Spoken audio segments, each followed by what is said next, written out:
Live from the Business RadioX studio inside Renaissance Bank, the bank that specializes in understanding you. It's time for North Fulton Business Radio.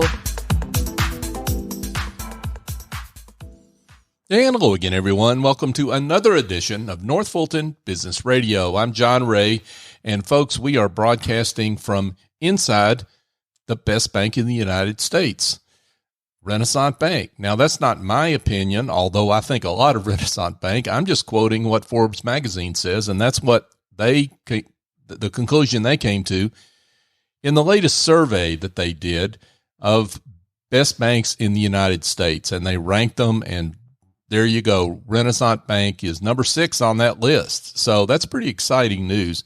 And I think if you go to renaissancebank.com, find one of their local offices, give them a call, and go sit down and visit with one of their folks, I think you'll understand why they received that designation.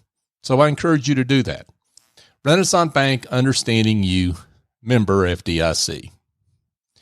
And now I want to welcome Kim Eickhoff. She is with Kim Eickhoff Coaching. Kim, welcome.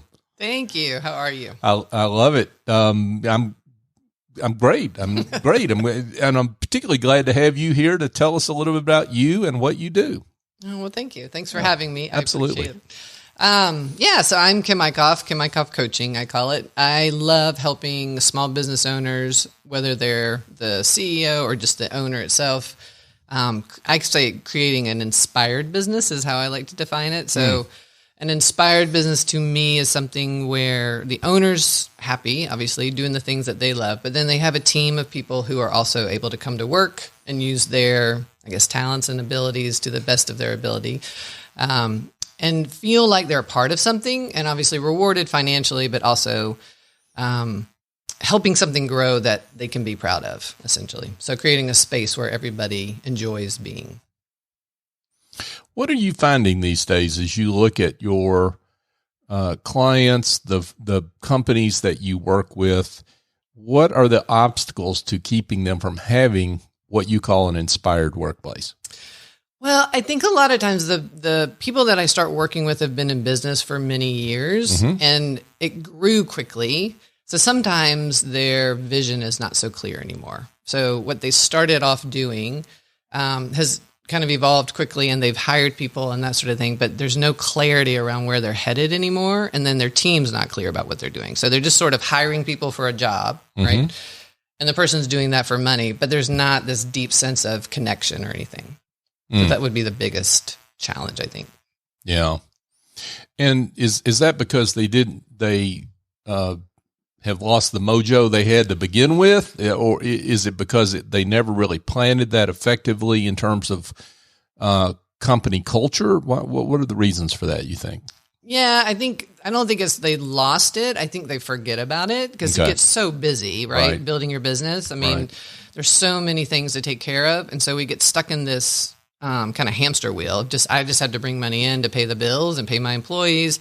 And your head's down and you're not really looking around at kind of where you're headed, I guess. So that's the biggest piece. Got it. Let's do a detour here for just a second and talk about you. The journey in building your coaching practice and what led you to working with companies in the way you do? Well, I think it really started years ago. My dad was an entrepreneur and had his own small business called Bank Earnings International. And it was here in Atlanta, and he started that, I think, when I was around 6. And he grew that to be a fairly large company, 200 or so employees, and eventually sold it, I think, when I was in my 20s. So I got to see somebody create something from scratch, right? He was very poor growing up and that sort of thing. So this was like his whole thing he created. So I knew it was possible. And then I also saw all the good he did with his money, not only fun things, but he helped a lot of people with it. So it just kind of started this thing in me that I wanted to help other people. But I was a musician also, and I didn't really want to be in business because I saw him coming into the house every day and, leaving for work, and he had his suit and tie on, and I'm not really a suit and tie kind of person. And he was like, I'm off to, my work or whatever. And that was my idea of a business. And so I was like, no, I want to be a musician. That's what I want to do. But in my mid-20s, I wasn't really making money as a musician, so I decided it was probably time to get a job. I had a bachelor's in music business, so I went to work not in music, but as a business manager. So I have helped small business owners from that perspective, I guess, for, I don't know, the first 10 to 15 years of my career. And then in my 40s, I decided to go back to school and get an MBA. Mm-hmm. And through that, met a guy who needed help with his small business and started kind of consulting, coaching, and then it just sort of evolved. So that was 2010, I guess. Oh, okay. Got it. But I'm curious, what about music, and you're still involved in music, right, on the side. So what about music? What do you learn from that, and what do you bring from music into your coaching practice? That's a good question. I think the main thing is, for me, is being authentic and following your heart, doing something you love. Mm-hmm. And so the types of business owners that I love to work with do something very similar. They're not creating something just to make money. I mean, obviously that's a goal, but they're very passionate about it. So for me, that's what music was. I think the other piece was, through the songs that I wrote and performed, hopefully they inspired other people to do things that were important to them. Mm-hmm. That was sort of the messages, I guess. And that's the same thing that I do now, but in a coaching way. Mm-hmm. So yeah, it's interesting how the themes or your why, right, run through all the things that you do in your life. For sure. Mm-hmm. Yeah, for sure.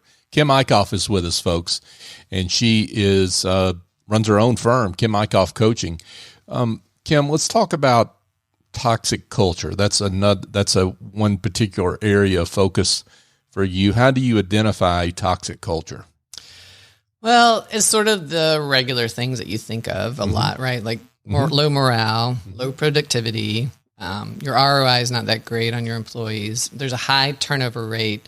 I think the main thing, though, that I really enjoy looking at along my journey, I forgot to mention I got a counseling degree, a master's in counseling. Oh. So one of the pieces that I really look at is the psychological safety that companies create for employees to interact with each other as well as with the leaders. And that's a big clue. If people don't feel psychologically safe, then that's a big clue that there's toxicity in that culture. Gotcha.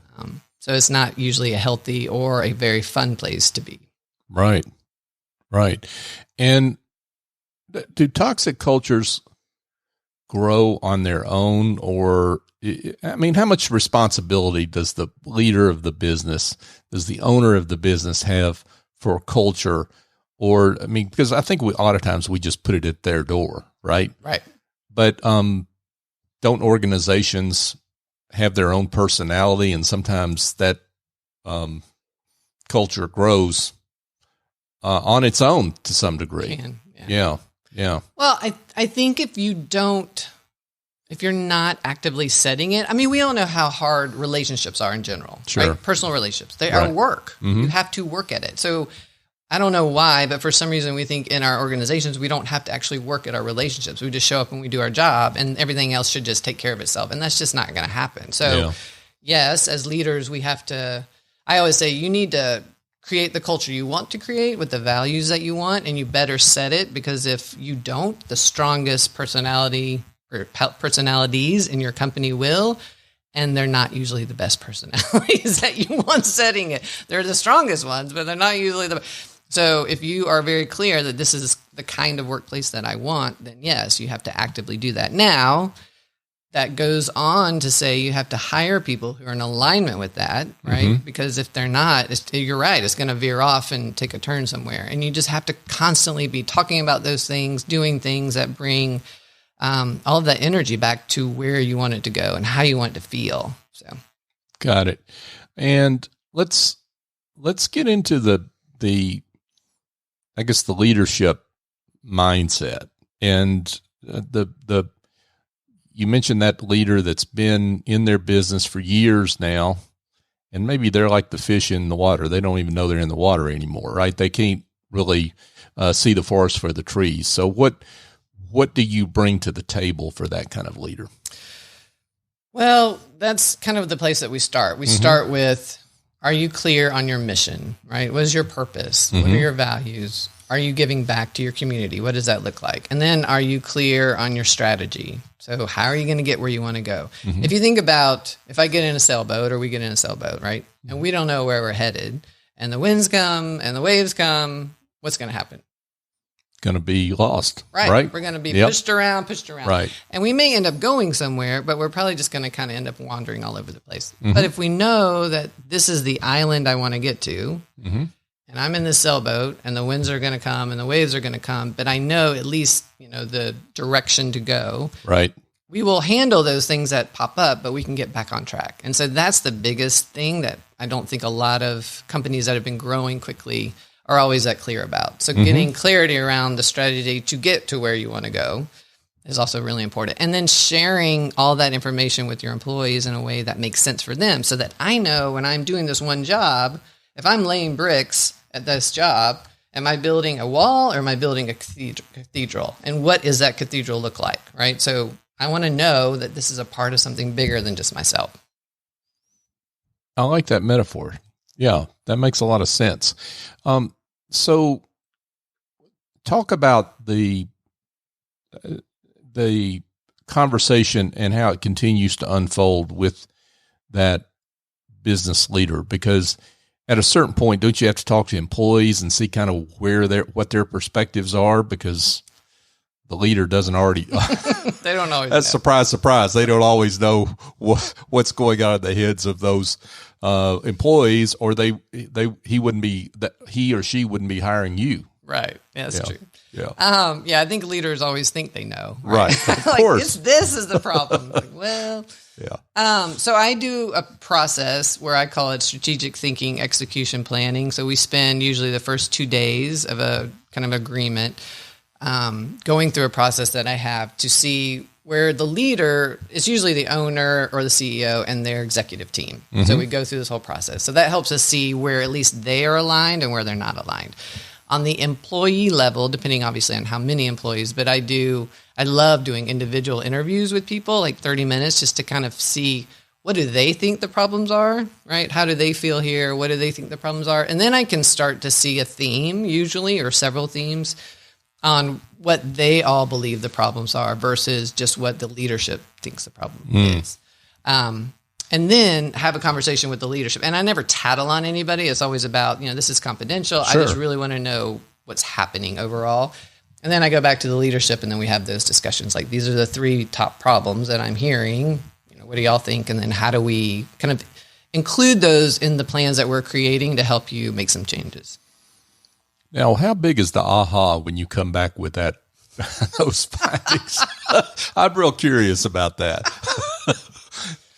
Yeah, some leaders handle it better than others. I can imagine. Yeah, some get pretty defensive, right, and blame the employees, and then others who I think probably become more successful, I would guess, are able to see that, okay, maybe these are some blind spots that we have, and these are some things. And if you can, I think, help connect how these problems are affecting these other things that the leaders are talking about are the problems, right? Then it makes a lot more sense, Sure. Because I think, like, the culture thing, people, yes, it's important to have a good culture, but when you really think about, if you have a lot of individuals in your company that are fairly unhealthy, or they don't know how to communicate very well, or their interpersonal skills aren't that great, I mean, the company just is not going to be very successful, right? So if you, on an individual level, can help people learn those skills better, then the overall company will grow a lot healthier.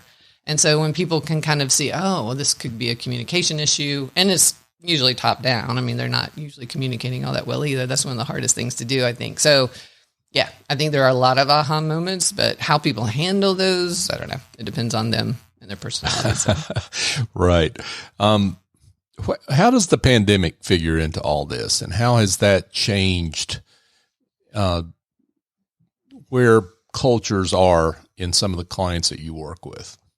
Well, so a research that I recently read said 3 out of 5 employees are thinking about leaving now because of connection problems. So they don't feel connected to the leaders and where the business is going. They don't feel connected, like they can be authentic with their team members or their managers. And they don't feel connected to their kind of individual job, kind of like the cathedral idea, right? Like, what am I doing here, and how is it really affecting overall things? And I think with the pandemic, obviously with going virtual, that's made things more difficult in a lot of ways. But even before that, I think people were disconnected on some levels. They just go and do their job and then they leave Right. and go home. And so I think the pandemic's just magnified the problems that companies had. I think they were there before, but it just got much, much clearer what the problems are. So the pandemic was a revealer. Oh, yeah. Not necessarily a creator. No, I mean, I'm sure in some areas it was somewhat of a creator, but yes, to me, it took a crack and just made it huge. And you're like, okay, so that's really the problem here. It's not just one little thing. Well, and in a way, that's an opportunity for the companies that really want to change, for the business leaders that really want to do something different to take the next step, right? Absolutely. Yeah, totally. And trying to hire, that's been a big problem, right? The Great Resignation and hiring new people. And to me, all of that comes back to, are you clear on your values and your mission and where you're going? And are you clear on how you're going to get there? And are you sharing that? And do people see their path through there? Because money is a motivator to a certain extent, but it's not the biggest motivator. And so if I can see, this is where I'm coming in and this is my path forward and what I get to learn and grow and do differently, I think you attract, and you're in alignment with the values of that company or that organization, I think you're going to attract really great employees that want to stay there a long time. That's what I keep seeing. So how long does an engagement with you last? I could see how it would be quite a while, because it may take quite a while to make the changes you need to make. Right. Nothing really happens overnight, unfortunately. Yeah. Usually it's at least a year. So we'll start off with the 2 days, create kind of our plan for the next 90 days. And if they want coaching help to implement that stuff, I call it implementation coaching. Then I'll meet biweekly or something with the team or the leaders.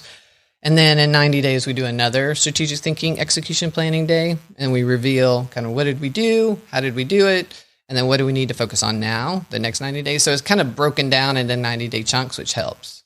Right. Got it. And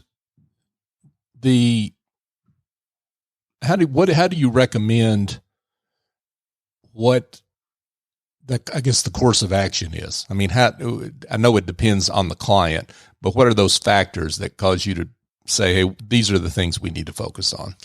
Well, my process this is where I think I'm different from a lot of maybe consultants and coaches. I facilitate a process that helps you reveal that. So I'm not going to tell you necessarily that you need to do these things, but it's more, these are the things that we have to have functioning in our businesses. I have these 5 disciplines that we look at, and we go through the different pieces of the 5 disciplines, and then they can start to see, okay, these are gaps that we don't have. Right. And then I'll help them kind of put it into kind of an organized way of setting goals, priorities, and then action plans.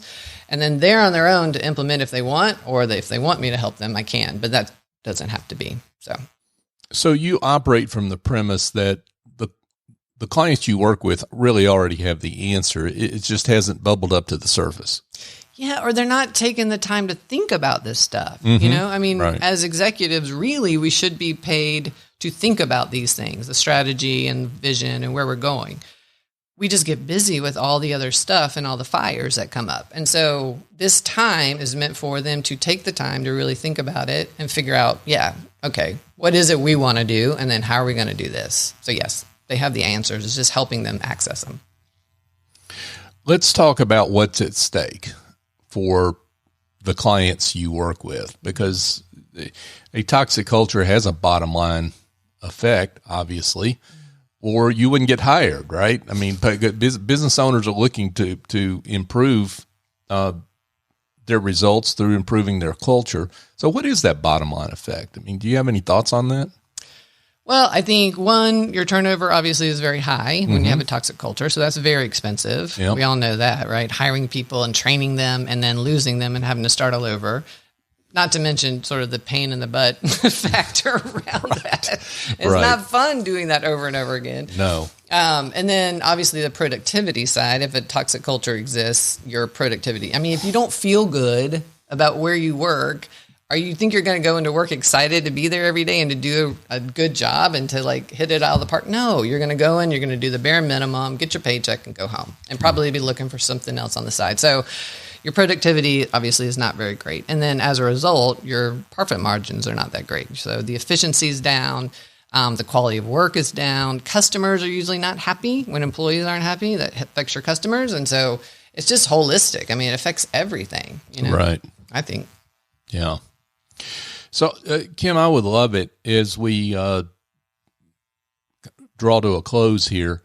If you could share maybe a success story, one that you don't have to mention names, of course, but a success story that illustrates the transformative work you do. Sure. Well, I have a particular client that I work with as a meal delivery service owned by a married couple. And when we started, they had a lot of turnover, and it's an hourly, kind of work that they hire for a lot of times. Right. And this was many years before the pandemic. And so a lot of turnover and a lot of just kind of inconsistency, I guess, in the quality of the employees that were showing up for the jobs that they were trying to hire for. So we did a lot of this work trying to get clear on their mission, get clear on their purpose, clear on their strategy, set all those things in place, and then also get clear about how do we offer these jobs in a way that help people support the lives that they want to live? Because they were typically part-time jobs and they were hourly jobs. So it's like, it's not somebody's full-time gig, but at the same time, wanting to attract high-quality employees. Sure. So before the pandemic happened, we were really starting to form that team by getting clear about who we're hiring and how we're doing all that. So we had those kind of values that we shared with people and attracted those people to us. And we were paying a really good wage at the time too. And then as the pandemic hit and all the restaurants started closing, our business took off because it was a meal delivery service, right? So everybody needed and wanted what we did. Sure. And so all of a sudden that opened up a lot of employees that were available that we were able to find that really wanted to be a part of this as well. And so over the last, I guess we've been working about 5 years or so, they've grown, 200% in their revenue at this point. So it just keeps going, and their profit margins keep growing as well, which that's my biggest thing to keep focusing on, right? Because we can grow our revenue all day long, but if our profits shrink, it doesn't make any difference. You're working harder and you're not making any more money. So that's the part that I would like to focus on too. And then we have just a really solid team. And so we have a lot of now full-time employees because we've added other days that we can do other things, and just the services have grown as a result. So who is a good fit for you? Someone's heard what you've had to say, and they think they might be a potential client for you. Talk about the types of companies that you work with, size, industry, what have you. So I love working with business owners, first of all, that are really wanting to grow and learn themselves. I believe that we cannot grow our businesses if we are not growing ourselves. And so I want to work with people who are open to that. They usually have anywhere from 5 to 10 to 20 employees when we start.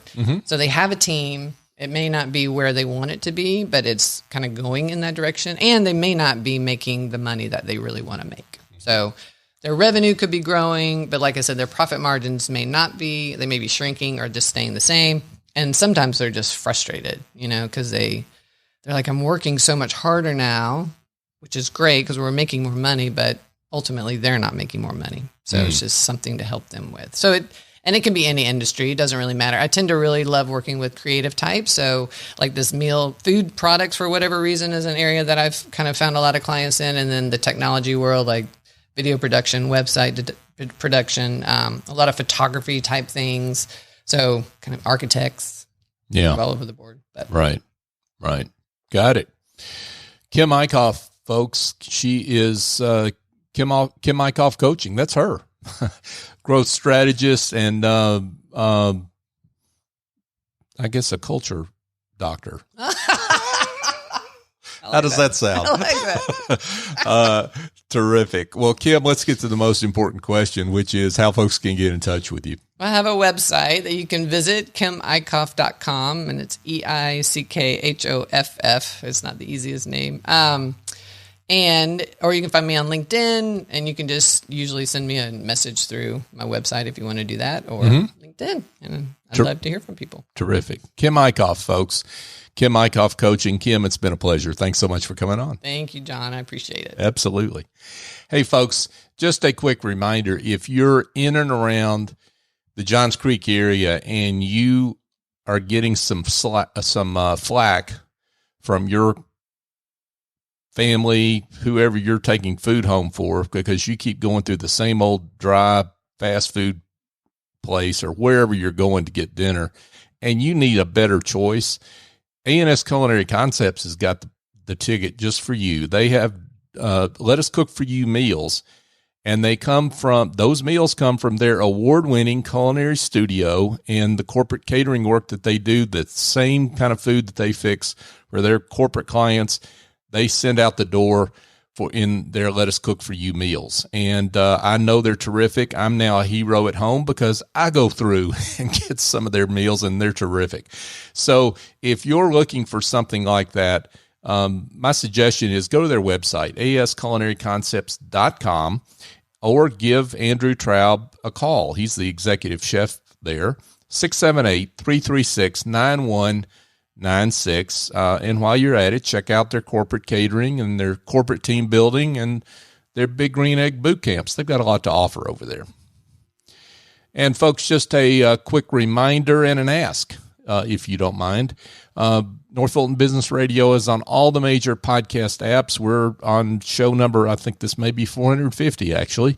But the way we grow is and help business leaders that we have on our show is the show gets shared. And that's the most common way that the show is found. And we would love it if you would share the show. If you've heard something here from Kim that you think would be helpful to someone else that you know, please share the show. We want our guests to be found, and we want them to be celebrated because they do great work. So if you could help us help them, we greatly appreciate it. So for my guest, Kim Eickhoff, I'm John Ray. Join us next time here on North Fulton Business Radio.